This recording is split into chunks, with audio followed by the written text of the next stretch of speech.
Study IQ IAS, अब तैयारी हुई अफोर्डेबल।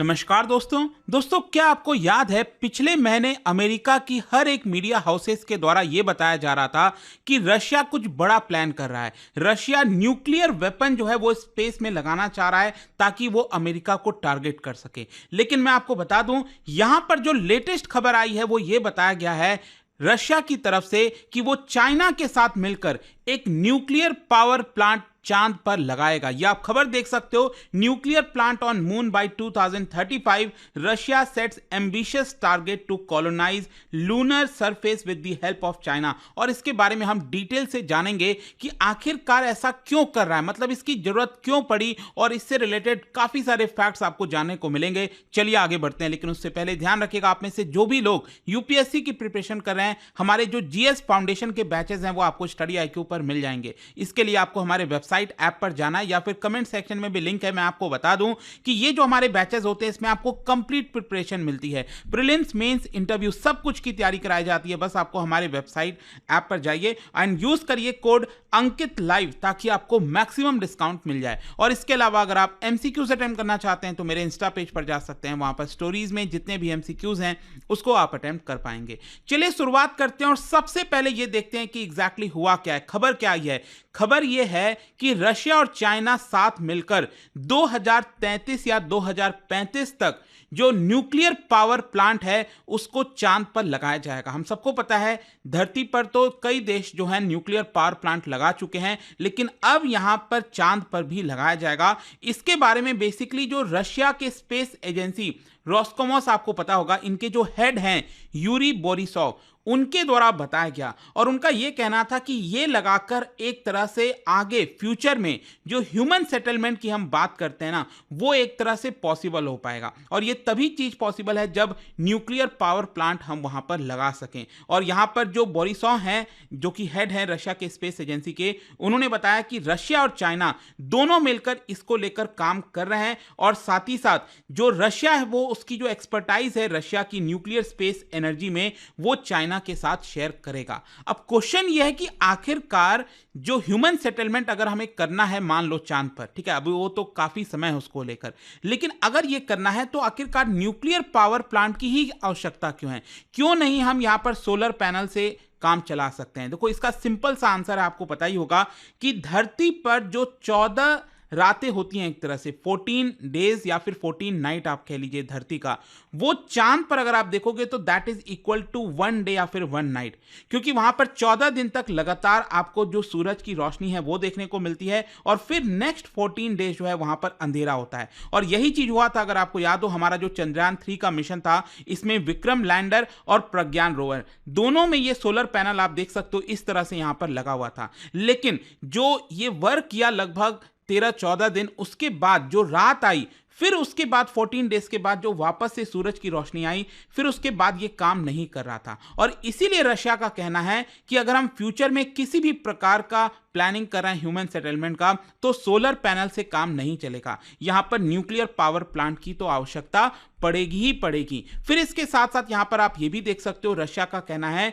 कि इसको सफल बनाने के लिए हमें कई सारे काम करने पड़ेंगे पहले, जैसे कि लूनर लैंडर हो गया फॉर रिसर्च, ये जाना पड़ेगा। फिर जंपिंग रोबोट हो गया, स्मार्ट मिनी रोवर्स हो गया, ताकि जो मून का सरफेस है उसके बारे में ये स्टडी कर सकें। ऑल्दो भारत का जो चंद्रयान 3 मिशन है उसने बहुत सारी चीजें पता लगाई थी, आई एम श्योर आपने देखा होगा, पिछले साल जब ये पूरा हो रहा था तो मैंने कई सारे वीडियो इससे रिलेटेड बनाए थे। फिर इसके साथ साथ ये जो पूरा प्रोजेक्ट है, इसके तहत जो कम्युनिकेशन है और जो पावर सिस्टम है उसको भी स्टैब्लिश किया जाएगा। एंड इसके लिए चाइना ऑलरेडी जो 3 मिशन है उसको भेजेगा चांद पर, चांद के सतह पर, मून सरफेस पर। और इसका पहला जो मिशन है चैंगी 6, वो आपका इसी साल मई में लॉन्च होने वाला है। अब क्वेश्चन ये है कि यहां पर इसको कैसे बनाया जाएगा, क्या मतलब जो मैं बात कर रहा हूं न्यूक्लियर पावर प्लांट की, तो क्या रशिया और चाइना मिलकर ह्यूमंस को भेजेंगे चांद पर और वो वहां पर न्यूक्लियर पावर प्लांट को लगाएंगे? ठीक है, ऐसा नहीं है। देखो, रशिया का ये कहना है कि ये वाला जो न्यूक्लियर पावर प्लांट है चांद पर, वो किसी ह्यूमन के द्वारा नहीं बनाया जाएगा। बेसिकली ये सब कुछ ऑटोमेटिक होने वाला है, मशीन के माध्यम से। मतलब कहीं ना कहीं ये बात कही जा रही है कि रोबोट्स वगैरह को भेजा जाएगा चांद पर, और उनके माध्यम से, उनके मदद से जो पूरा न्यूक्लियर पावर प्लांट है उसको सेटअप किया जाएगा। जो सामान वगैरह है, ऑब्वियस सी बात है, धरती से भेजा जाएगा उसको अलग अलग स्पेस क्राफ्ट में, और फाइनली उसको वहां तक पहुंचाया जाएगा। एंड इनफैक्ट आप देख सकते हो, जो बोरिसॉव हैं उनका ये कहना है कि यहां पर जो कार्गो स्पेसशिप हम बिल्ड कर रहे हैं वो भी न्यूक्लियर वाला बिल्ड कर रहे हैं, ताकि आसानी से हम उसको वहां पर ले जा सकें और जितना भी अप डाउन करना है। एंड स्पेशली यहां पर जो न्यूक्लियर कार्गो स्पेसशिप की बात कही जा रही है, वो एक तरह से और भी कई सारे जो काम हैं न्यूक्लियर पावर प्लांट से रिलेटेड, वो भी वहां पर वो कर पाएंगे। फिर इसके साथ साथ जब भी हम न्यूक्लियर पावर प्लांट की बात करते हैं, न्यूक्लियर रिएक्टर की बात करते हैं, आपको पता है कि उसको कूल करने के लिए, उसको ठंडा करने के लिए, या फिर पावर प्लांट को एक तरह से पॉज करने के लिए, स्टॉप करने के लिए, यहां पर कहीं ना कहीं जो कूलेंट है उसकी आवश्यकता पड़ती है। तो उससे रिलेटेड जितना भी प्रॉब्लम्स हैं, टेक्निकल क्वेश्चंस हैं, वो ऑलरेडी सॉल्व कर लिया गया है, ऐसा रशिया का कहना है। देखिए, अब इसी कॉन्टेक्स्ट में मैं बात करना चाहूंगा। अगर आप देखोगे, ये पिछले महीने 21 फरवरी की न्यूज़ है, और हर जगह इंटरनेशनल मीडिया में हर जगह यह कहा जा रहा था कि अमेरिका को लगता है कि जो रशिया है वो एक स्पेस बेस्ड न्यूक्लियर वेपन बना रहा है।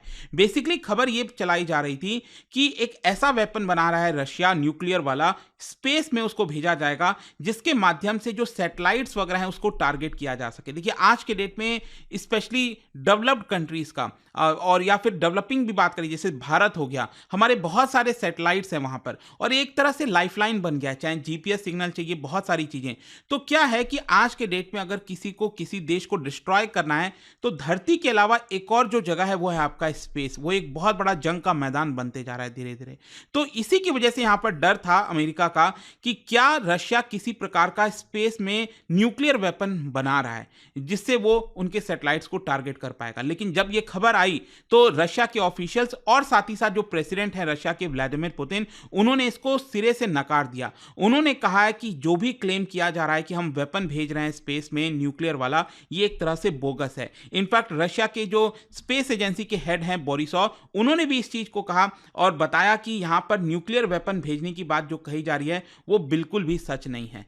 खैर, मैं आपको यहां पर एक और चीज बताना चाहता हूं कि हो सकता है आप में से कई लोगों को लगे कि न्यूक्लियर पावर प्लांट की जो बात कही जा रही है चांद पर भेजने की, उसको बनाने की, ये हो सकता है शायद नया लगे, लेकिन ये नया नहीं है। ये जो कॉन्सेप्ट है ना न्यूक्लियर रिएक्टर का, ये अगर आप देखोगे तो सबसे पहले, एक्चुअली अगर आपको याद हो, 1969 में आखिरी बार जो ह्यूमंस हैं उनको एक तरह से भेजा गया था। अपोलो 11 जो मिशन गया था अमेरिका का, तो ह्यूमंस को उसमें भेजा गया था। फिर जो अगला वाला मिशन है अपोलो 12, एस्ट्रोनॉट्स को जो भेजा गया था, उसमें न्यूक्लियर जनरेटर था एक्चुअली। और ये जनरेटर, न्यूक्लियर जनरेटर इसीलिए लगाया गया था ताकि जो प्रॉपर साइंटिफिक एक्सपेरिमेंट्स वगैरह है वो मून के सरफेस पर किया जा सके। लेकिन क्या है कि आज के डेट में अगर आपको पता हो, एक अर्टेमिस मिशन है, अर्टेमिस मिशन के तहत भी अमेरिका दोबारा जो ह्यूमंस हैं उनको चांद पर भेजेगा। तो जब ह्यूमंस वहां पर जाएंगे, और जैसा मैंने बताया कि वहां पर बहुत लंबे समय तक तो आप सोलर पैनल का इस्तेमाल कर नहीं पाओगे, क्योंकि 14 डेज के बाद वहां पर अगेन रात हो जाएगी और आपका जो सोलर पैनल वर्क करना है वो एक तरह से बंद हो जाएगा। और बहुत ज्यादा ठंड पड़ती है, एकदम भयंकर वाला ठंड पड़ती है एक तरह से, क्योंकि सूरज की रोशनी पहुंचती नहीं है जिस जगह पर आप हो। तो इसके लिए अब वापस से यहां पर जो न्यूक्लियर एनर्जी सप्लाई है उसका मुद्दा स्टार्ट हो गया है। और इसके लिए ऑलरेडी 2022 में नासा ने यहां पर कोऑपरेशन मांगा था यूएस डिपार्टमेंट ऑफ एनर्जी से, और कहीं ना कहीं एक प्रपोजल रखा था कि जो न्यूक्लियर पावर सिस्टम है उसको मे भी हो सकता है कि लॉन्च किया जाए चांद पर अमेरिका के द्वारा। तो अमेरिका भी इसको लेकर प्लानिंग कर रहा है। It is not just about Russia और चाइना, अमेरिका भी इसको लेकर प्लानिंग कर रहा है कि 2030 के स्टार्टिंग में वो न्यूक्लियर पावर प्लांट चांद पर भेज सके। अब देखिए, इसके कई फायदे भी हैं, जैसा मैंने आपको बताया। एक तो ये है कि आगे चलकर ह्यूमन सेटलमेंट। फिर इसके साथ साथ एक और चीज है कि मान लीजिए अगर आपको दूर दराज में कोई स्पेस मिशन भेजना है, प्लूटो की तरफ, जुपिटर की तरफ, तो क्या होता है कि धरती से अगर आप डायरेक्टली उसको भेजते हो तो काफ़ी खर्चा आता है और चैलेंजिंग होता है। लेकिन अब ये बोला जा रहा है कि पहले वो सारी चीज़ें उसको चाँद पर भेजी जाएँ और फिर चाँद से उसको स्पेस मिशन भेजा जाए। तो उसमें भी कहीं न कहीं जो न्यूक्लियर पावर प्लांट है वो बहुत बड़ा रोल प्ले करने वाला है। ख़ैर यहाँ पर मैं आपको बता दूँ, रशिया और चाइना पिछले कुछ सालों से स्पेस में आपस में एक दूसरे की मदद कर रहे हैं। स्पेशली मार्च 2021 में क्या हुआ था, रशिया ने बीजिंग के साथ, चाइना के साथ एक एग्रीमेंट किया था to build international lunar research station, और यहाँ पर जो पूरा रोड मैप है वो जून 2021 में प्रेजेंट भी किया गया था कि उसको कैसे कंस्ट्रक्ट किया जाएगा। और इसीलिए चाइना अगर आप देखोगे तो बहुत सारे जो लूनर एक्सप्लोरेशन प्रोग्राम है वो वहां पर भेज रहा है, जिसमें चैंगी 6 ये अभी मई में वापस लॉन्च होने वाला है। और वहीं दूसरी तरफ अगर हम बात करें रशिया के स्पेस प्रोग्राम की, तो देखिए उनको बहुत बड़े सेटबैक्स मिले हैं। आपको पता होगा पहले यूएसएसआर हुआ करता था, तो उनको तो काफ़ी सफलता मिली थी स्पेस प्रोग्राम में। लेकिन अभी आपको रिसेंटली अगर याद हो तो पिछले साल जब हमारा चंद्रयान 3 जा रहा था तो एक तरह से कंपटीशन हो गया था कि क्या भारत का चंद्रयान 3 पहले पहुंचेगा चांद पर या फिर रशिया का जो लूना 25 है वो वहां पर पहुंचने वाला है। लेकिन क्या होता है कि अचानक से लूना 25, ऑब्वियस सी बात है अगर ये सफल होता मिशन तो वो लोग सबसे पहले पहुंच जाते, लेकिन भारत जो है वो सबसे पहले वहां पर पहुंच गया। एंड एक तरह से आप कह सकते हो 47 ईयर्स पहले जो यूएसएसआर ने भेजा था सक्सेसफुली मिशन, वो एक तरह से अब यहां पर फेल हो गया। तो एक बहुत बड़ा सेटबैक था रशिया के लिए।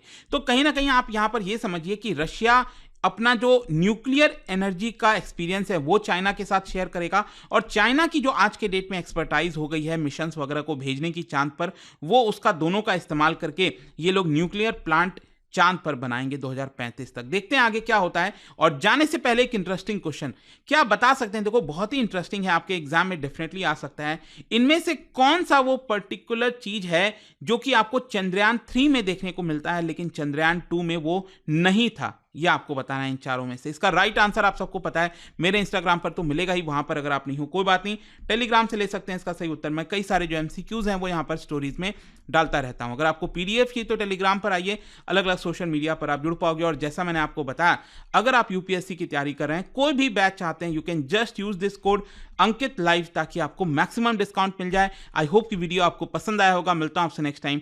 Till then thank you very much, see you soon. Study IQ IAS, अब तैयारी हुई अफोर्डेबल।